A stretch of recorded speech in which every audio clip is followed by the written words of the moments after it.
नमस्कार दोस्तों, welcome to पाठशाला ऑफ सिविल इंजीनियरिंग। मेरा नाम हर्ष प्रताप सिंह है।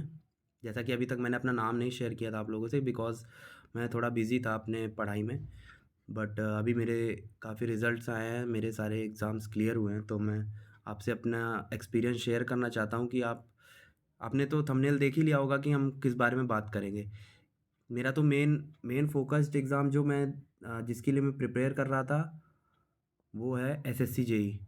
एसएससी जेईई मेरा गोल था कि मुझे एसएससी जेईई क्लियर करना है, और एसएससी जेईई में मैंने प्री में 145 मार्क्स स्कोर भी करे, और उसके साथ एसएससी सीजीएल का प्री भी मैंने क्लियर किया। एमपी पीईबी सब इंजीनियर में मुझे public health engineering depot PHED जिसको बोलते हैं, पीएचईडी मुझे मिला है। पहले मुझे आरईएस मिला था, बट रिज़ल्ट रिवाइज़ हुआ तो मुझे पीएचईडी मिला है। और यूपी ट्रिपल एससी पेट का भी रिज़ल्ट अभी जल्दी में ही आया था। पहले मेरे 95 परसेंटाइल थे इसके पहले वाले 2022 वाले पेट में, बट इसमें 99.1586 परसेंटाइल है। यूपी ट्रिपल एससी लेखपाल का रिज़ल्ट अभी नहीं आया, बस आंसर की आई थी, तो आंसर की से जितने मेरे मार्क्स आ रहे थे वो मैंने बता दिया। इसका मेरे पास कोई प्रूफ नहीं है ये लेखपाल का, बट इन चारों का मैं आपको प्रूफ दे सकता हूँ। नीचे मैंने सब स्क्रीनशॉट लगा रखा है, तो ऐसा मत सोचिएगा कि मैं आप लोग को मिसगाइड करूँगा। मैं बस अपना एक्सपीरियंस शेयर करना चाहता हूँ एसएससी जेईई के लिए। एसएससी जेईई 2023 कैसे आप लोग एसएससी जेईई 2023 में, मैं ये नहीं बताऊँगा आपको कि आपको क्या पढ़ना है। मैं आपको ये बताऊँगा कि कैसे पढ़ना है, कि आप कैसे आप 150 नंबर तक आप स्कोर कर सकते हैं, क्योंकि आप अगर प्री में 150 नंबर स्कोर कर लेते हैं ना, तो आप काफ़ी सेफ़र साइड चले जाते हैं। फिर आपको अब जिस हिसाब से इस बार वैकेंसी थी, अगर मेरे 145 मार्क्स हैं, तो मैं ऑलरेडी बहुत सेफ़र साइड हूँ कि मेरे को डिपार्टमेंट कोई ना कोई तो मिल जाएगा। मेरे को पीडब्ल्यूडी के लिए पढ़ना था, कि मेरे को पीडब्ल्यूडी जो डिपार्टमेंट मेरे को टॉप टॉप में मोस्ट फेवरेबल जो डिपार्टमेंट माना जाता है वो पीडब्ल्यूडी। सारे बच्चों को वही चाहिए होता है, पीडब्ल्यूडी, सीपीडब्ल्यूडी। तो अभी अभी अभी हम अभी 26 फरवरी को एग्ज़ाम था हमारा मेंस का। इस चक्कर में मैं थोड़ा सा वीडियो नहीं डाल पा रहा था, मैं थोड़ा सा स्टडी कर रहा था। तो अभी मैं आया हूँ, अब मैं थोड़ा फ्री हुआ हूँ। अभी बिज़ी भी चल रहा था, मेरी तबीयत भी नहीं सही थी, एग्ज़ाम के बाद से तबीयत ही ख़राब है। बट अभी मैं आपको थोड़ा सा गाइड करना चाहता हूँ, ताकि आप भी अच्छे नंबर से ले लाएँ एसएससी जेईई में, और अपना पसंदीदा डिपार्टमेंट ले आएँ। तो जैसा कि अभी तो हम इस बारे में SS how to score 115 SSC JE इसको लास्ट में डिस्कस करते हैं। पहले मैं अपना स्क्रीनशॉट दिखा देता हूँ कि कितने कितने मार्क्स कैसे मेरे को मिले हैं, एक बार उसके बारे में आपको बता देता हूँ मैं। जैसे कि ये पहला पहला स्क्रीनशॉट है एसएससी जेईई का ही। एसएससी जेईई में मुझे रीजनिंग में 41.75 मिले हैं, जनरल अवेयरनेस में 18.75, टेक्निकल में 75.25, टोटल 135.75, नॉर्मलाइजेशन स्कोर 144.65, 958, मतलब 145 राउंड ऑफ करके मैंने लिख दिया। तो इतने मार्क्स मैंने स्कोर करे। और ये जो आप देख रहे हैं जीएस में मेरे काफ़ी कम नंबर, ये कम नंबर नहीं है, ये काफ़ी अच्छे नंबर है, क्योंकि जीएस बहुत ही ज़्यादा टफ आई थी। पूरा आर्ट एंड कल्चर पूछा हुआ था जीएस में। और रीजनिंग नॉर्मल नॉर्मल थी, मतलब 2-4 नंबर इसमें और ला सकता था, पर मैंने रीजनिंग पे ज़्यादा फोकस नहीं किया था, मैं टेक्निकल पे ज़्यादा ही फोकस था। पहले मेरे टेक्निकल में जब मैंने एसएससी जेईई प्री के फर्स्ट वाले आंसर की से मैच किया था, तो 70 के आसपास नंबर थे। बट काफ़ी क्वेश्चन उसमें मेरे वापस से सही हुए चैलेंज के बाद। मैंने तो कोई कोई क्वेश्चन नहीं चैलेंज किया था, और लोगों ने चैलेंज किया, क्योंकि मेरे 130 मार्क्स बन रहे थे पहले, 130 बन रहे थे, बट फाइनल मार्क्स मेरा 144 बना। तो इसलिए मैंने चैलेंज वगैरह नहीं किया था। तो मेरे 70 यहाँ से मेरे 5 नंबर ये बढ़ गए, और नॉर्मलाइजेशन में मेरे 9 नंबर बढ़ गए। तो रैंक आईक्यू पे मेरी रैंक 32 दिखा रही थी, 32nd रैंक दिखा रही थी उस टाइम पे जब मैंने चेक किया था। तो ये रहा मेरा एसएससी जेईई का।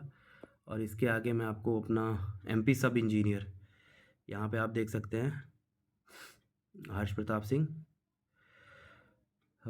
ये रहा मेरा डिपार्टमेंट, आपको दिख नहीं रहा होगा, मैं जूम कर देता हूँ। यहाँ पे देख सकते हैं ये सब वेटिंग है, एक ही डिपार्टमेंट मिलता है, तो मेरा प्रेफरेंस इसी में था पीएचईडी में।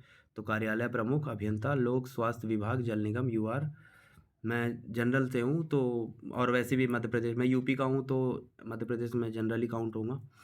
तो यहाँ से मुझे 27 मेरिट आप देख सकते हैं यहाँ पे। अरे क्या हो गया,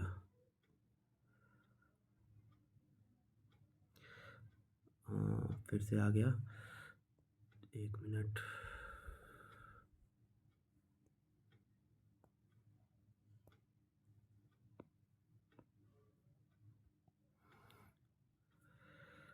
यहाँ देख सकते हैं आप, मेरा 27 मेरिट है, PHED डिपार्टमेंट, लोक स्वास्थ्य अभियांत्रिकी विभाग, भोपाल।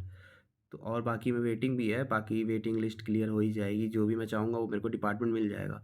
पहले मुझे RES डिपार्टमेंट मिला था, और RES का पोस्ट कोड ये रहा 51 या 79 है, तो मैंने RES क्या है लास्ट में डाल रखा था।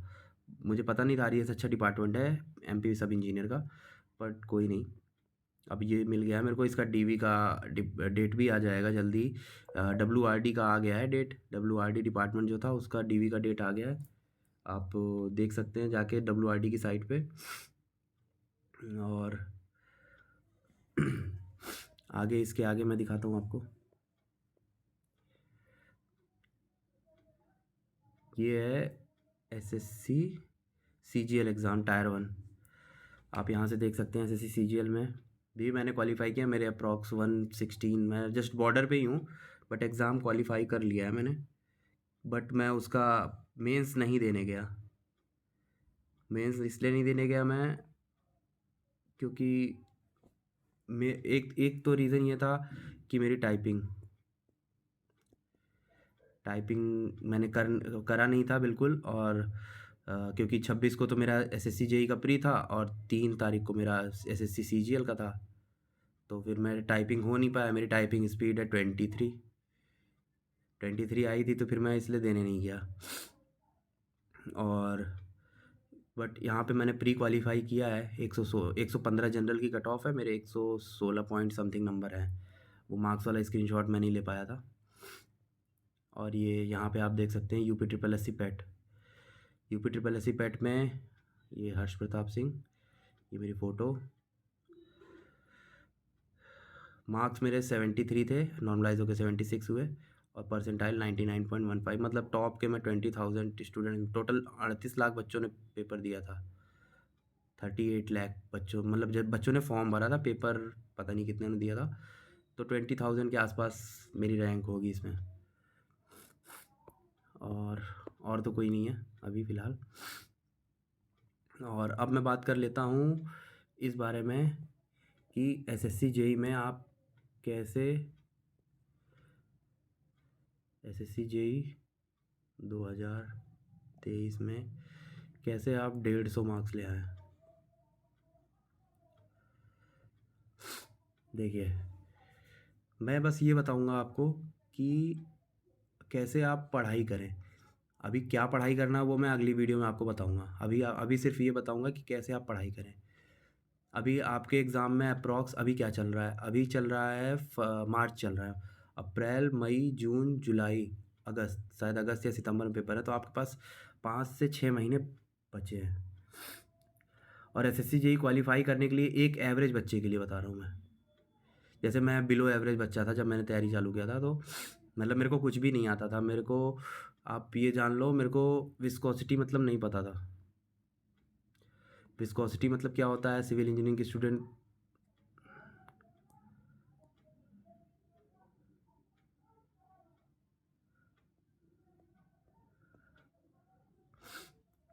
क्या हो रहा है बार बार।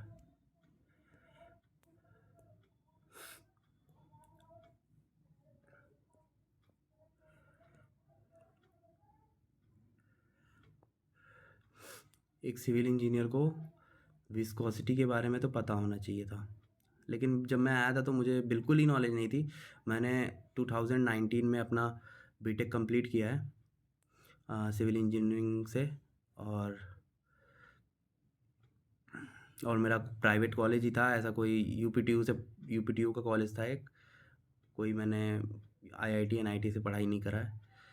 पर धीरे धीरे करते करते UPPSC A भी मेरा अच्छा हुआ था, बट मेरा एग्ज़ाम UPPSC A में मेरे 436 मार्क्स थे, पर वो क्वालिफाई नहीं हुआ उसमें।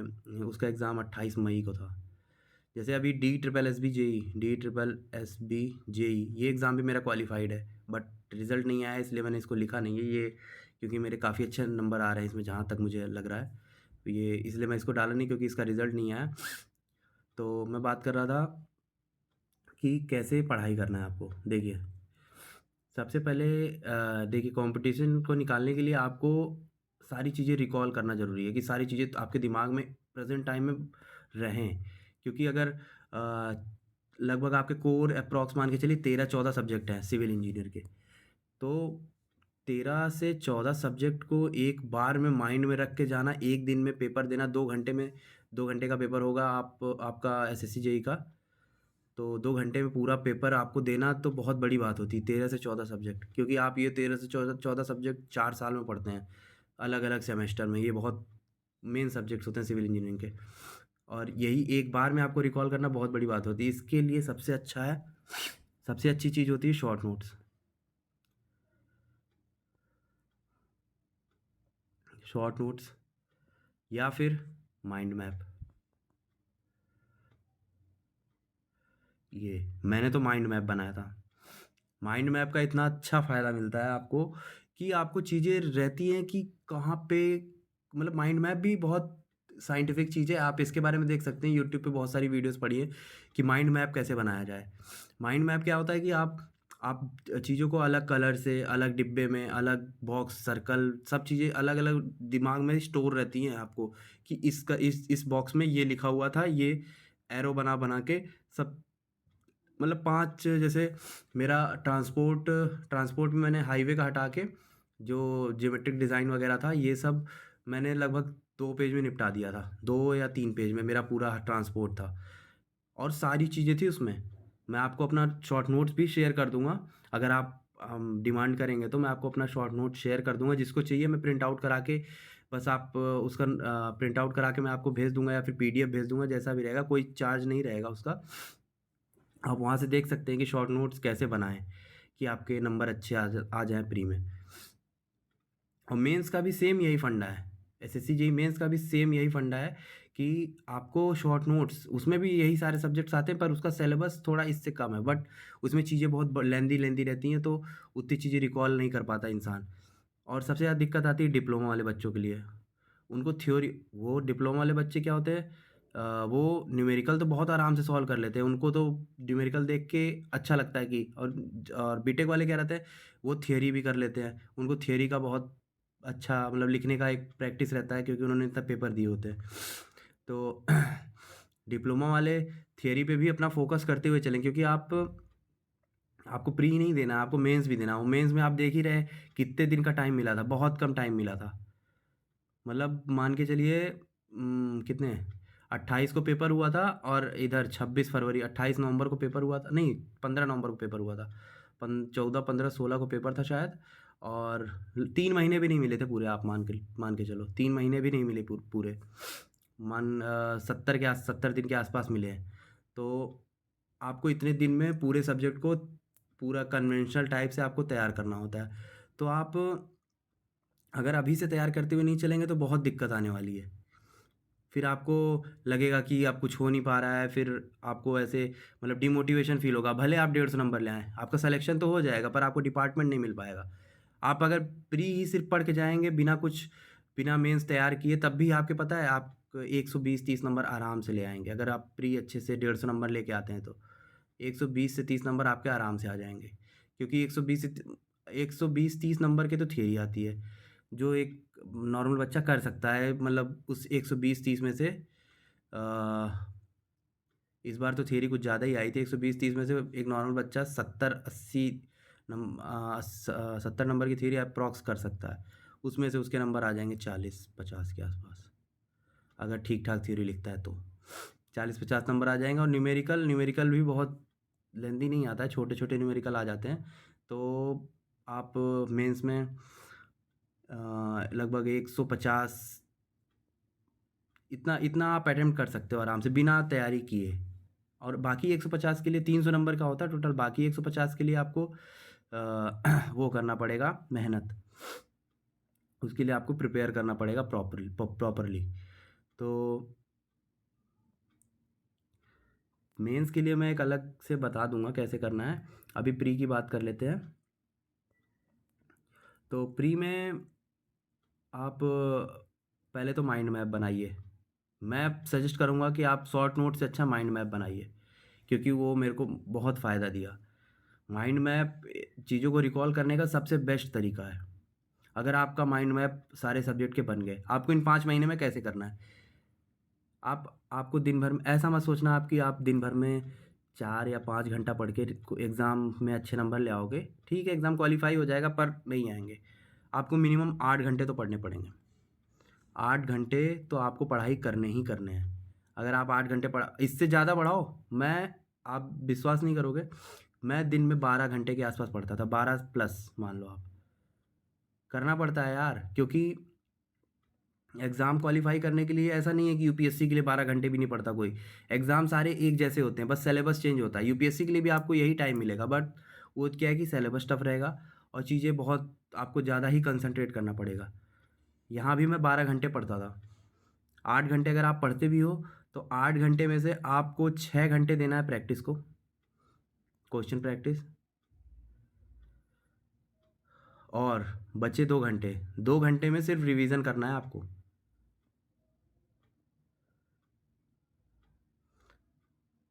रिवीजन शॉर्ट नोट से, माइंड मैप से, डेली आपको आप ही मत सोचो, ऐसे आपको नहीं करना है कि आपने एक सब्जेक्ट पढ़ लिया, अब एक सब्जेक्ट एक दिन में पढ़ लिया पूरा, 2 दिन में पढ़ लिया, एक ही सब्जेक्ट लेके चल रहे हो। ऐसे नहीं पढ़ना है आपको। आपको पढ़ना ऐसे है कि एक दिन में एट लीस्ट 3 सब्जेक्ट तो आपको लेके चलने हैं, 2-2 घंटे, क्योंकि आप एक सब्जेक्ट पढ़ते पढ़ते फिर आपको चीज़ें आसान लगने लगती हैं। आप जब स्विच करोगे ना सब्जेक्ट, आप 2 ही घंटे पढ़ो एक सब्जेक्ट, मैक्सिमम 2 आवर्स। वो भी ऐसे जो कठिन वाले सब्जेक्ट हैं जैसे सोम, जिसमें टाइम लगता है, ये सब्जेक्ट 2 घंटे पढ़ो। सोम, एफएम और सॉइल जैसे ले लो। सॉइल तो इजी है बट इम्पॉर्टेंट सब्जेक्ट है, सॉइल ले लो। तो ये पढ़ो 2 घंटे, बाकी 1.5 घंटे पढ़ो, 1.5 आवर्स। उतने देर में आप जैसे आपके 1.5 घंटे में आपको आपको जैसे 2 घंटे में आपको 200 क्वेश्चन करने होते हैं एसएससी जेई में, तो आप उसी बेसिस पे डिसाइड करो कि आप 1.5 घंटे में कम से कम आप 150 क्वेश्चन करो। आप नहीं कर पाओगे कोई बात नहीं, लेकिन ट्राई करो। ट्राई करो कि आप 150 क्वेश्चन अटेम्प्ट करो। कुछ क्वेश्चन टफ आएंगे, कुछ ईजी आएंगे। आप टेक्निकल की बात कर रहा हूँ मैं, नॉन टेक नहीं। अभी नॉन टेक की बाद में बात करेंगे। यहाँ पे आप ये करो, फिर उसके बाद जब 150 क्वेश्चन आपके नहीं हो पाते, ठीक, उसको रखो सब्जेक्ट, अगला सब्जेक्ट उठाओ, फिर स्विच करते रहो सब्जेक्ट, ताकि आपका माइंड ऐसा तैयार रहे। और इस सब के बाद आपको क्या करना है, नॉन टेक के लिए मैं अगले वीडियो में आपको बता दूंगा नॉन टेक में क्या करना है। अभी मैं टेक्निकल की बात कर लेता हूँ। सबसे इंपॉर्टेंट चीज़ है टेस्ट। टेस्ट आपको कभी ऐसा नहीं लगेगा कि आप तैयार हो गया है, अब आप टेस्ट दो। आप यही सोचते हो, इसलिए आप टेस्ट नहीं दे। टेस्ट से आप डरते हो। टेस्ट से आप डरो मत। टेस्ट के मार्क्स तो देखो ही मत, मार्क्स से कोई मतलब नहीं है, क्योंकि वो टेस्ट के मार्क्स कोई वैल्यू नहीं है। जैसे मैं प्रेफर करूँगा टेस्ट बुक। टेस्ट बुक के जो टेस्ट है ना, वो बहुत अच्छे हैं। मैं इसी के देता था और बेस्ट है। इसी लेवल का एसएससी क्वेश्चन पूछता है और ऐसे ही पेपर आता है। अगर इसमें जैसे मैं टेक्स्ट बुक के पेपर टेस्ट देता था तो मेरे 130-35 नंबर आते थे, उतने ही आए। 130-35 के 135 मेरे रॉ मार्क्स हैं। तो इसी लेवल का आता है पेपर। टेक्स्ट बुक बहुत अच्छा है। मैं यहाँ पे कोई पेड प्रमोशन नहीं है, बस बता रहा हूँ। तो आप टेक्स्ट बुक से अपना टेस्ट, और टेस्ट आपको अभी से देना चालू करना है। भले आपका एक ही सब्जेक्ट तैयार हो, लेकिन आप टेस्ट दो, सब्जेक्ट वाइज टेस्ट दो, छोटे छोटे टेस्ट दो, लेकिन दो। आपको टेस्ट तो देना ही पड़ेगा। बिना टेस्ट के आपका कोई एग्ज़ाम नहीं क्वालिफाई होगा। और टेस्ट अगर आपको नहीं देने का मन करे, टेलीग्राम पे ग्रुप्स में क्विज़ होते हैं। टेलीग्राम पे क्विजेज़ होते हैं बहुत सारे। अगर आपको क्विजेज़ नहीं मिलेंगे तो आप मेरे को बताना, मैं अपने ग्रुप में भी क्विजेज़ चालू करवा दूंगा। मेरे पास बहुत सारे क्विजेज़ पड़े हुए हैं। क्विजेज़ होते हैं, वो क्विज़ दो, डेली 2 क्विज़ दो टेक्निकल के। वो बहुत फ़ायदा देता है, बहुत। वो चीज़ें आपको जब एग्ज़ाम में आप बैठोगे ना, तो आज चीज़ें आपके सामने सामने आ जाएंगी कि ये चीज़ तो मैंने कर रखा है, ये चीज़ मैंने कर रखा है। आपको सोचने की ज़रूरत नहीं पड़ेगी। ये टेस्ट इसीलिए होता है, सिर्फ आपको इवैल्यूएशन के लिए नहीं होता है। बस जो क्वेश्चन आपको भूल रहा है उसका स्क्रीनशॉट ले लो टेलीग्राम का, उसको हफ्ते में एक बार रिवाइज़ कर लो, तो वो चीज़ें दिमाग में बैठ जाती है। फिर आप वो क्वेश्चन नहीं गलत करो। वो क्वेश्चन, ऐसे क्वेश्चन आपको तैयार करने हैं जो क्वेश्चन आते हैं, जिससे आप जैसे ईजी क्वेश्चन तो सारे कर लोगे, लेकिन अच्छा स्कोर करने के लिए आपको कठिन क्वेश्चन भी करना पड़ेगा, जो रटने वाले क्वेश्चन हैं, जो जैसे डायरेक्ट डेटा पूछ देता है, वो क्वेश्चन भी आपको करके आना वहाँ पे, तभी आपका रैंक इम्प्रूव होगा। तो टेलीग्राम पे क्विज़ दो, टेक्स्ट बुक पे टेस्ट दो, और माइंड मैप से डेली 2 घंटे तो रिवीजन करो कम से कम। पूरे सब्जेक्ट का ना कर पाओ, कम से कम 5 सब्जेक्ट का डेली रिवाइज़ करो, डेली रिवाइज़ करो। वो चीज़ें आपके दिमाग में छप जानी चाहिए, इतना रिवाइज़ करना है आपको। और अभी से फ़ोकस हो जाओ, तभी जाके एग्ज़ाम। ऐसा मत सोचना कि 5 महीने बाद है, 2 महीने में पढ़ लूँगा, ऐसा कुछ नहीं होता। 2 महीने में नहीं निकलेगा, मैं लिख के देता हूँ। 2 महीने में तो एग्ज़ाम क्वालीफ़ाई हो ही नहीं सकता। हुआ होगा, कुछ एक्सेप्शनल होंगे जो उनके पास एक्स्ट्रा ब्रेन्स होते हैं, वो मैं उनकी बात नहीं कर रहा हूँ, मैं एक एवरेज बच्चे की बात कर रहा हूँ यहाँ पे। कभी भी 2 महीने में एग्ज़ाम नहीं क्वालीफ़ाई होगा। और आपको पढ़ना है तो यूट्यूब पे बहुत सारा कंटेंट अवेलेबल है, बट मैं बोलूँगा कि किसी एक पर्टिकुलर टीचर, जैसे मैं पढ़ता था जितेंद्र सर से। जितेंद्र सर हैं, जेएस सिविल करके उनका चैनल है, और मैं इंजीनियर्स एकेडमी का स्टूडेंट हूँ। बहुत पहले मैंने कोचिंग किया था, इंजीनियर्स एकेडमी से मैंने पढ़ा है। उसके बाद जितेंद्र सर गाइड करते थे हमें, जितेंद्र सर से पढ़ा है। जितेंद्र सर बहुत अच्छा पढ़ाते हैं, मतलब बहुत, मतलब उनके उनके नोट्स के बाहर से कुछ आ ही नहीं सकता। वो नोट्स अगर आप बोलोगे तो मैं आपको प्रोवाइड कर दूंगा। उनके नोट्स के बाहर से एक क्वेश्चन नहीं आता, उनके नोट्स में हर सब कुछ रहता है। और बहुत नॉमिनल फ़ीस में सर ने पढ़ाया भी है। तो उनके ज़्यादातर लेक्चर यूट्यूब पे फ्री में अवेलेबल हैं, आप वहाँ से जाके देख सकते हो।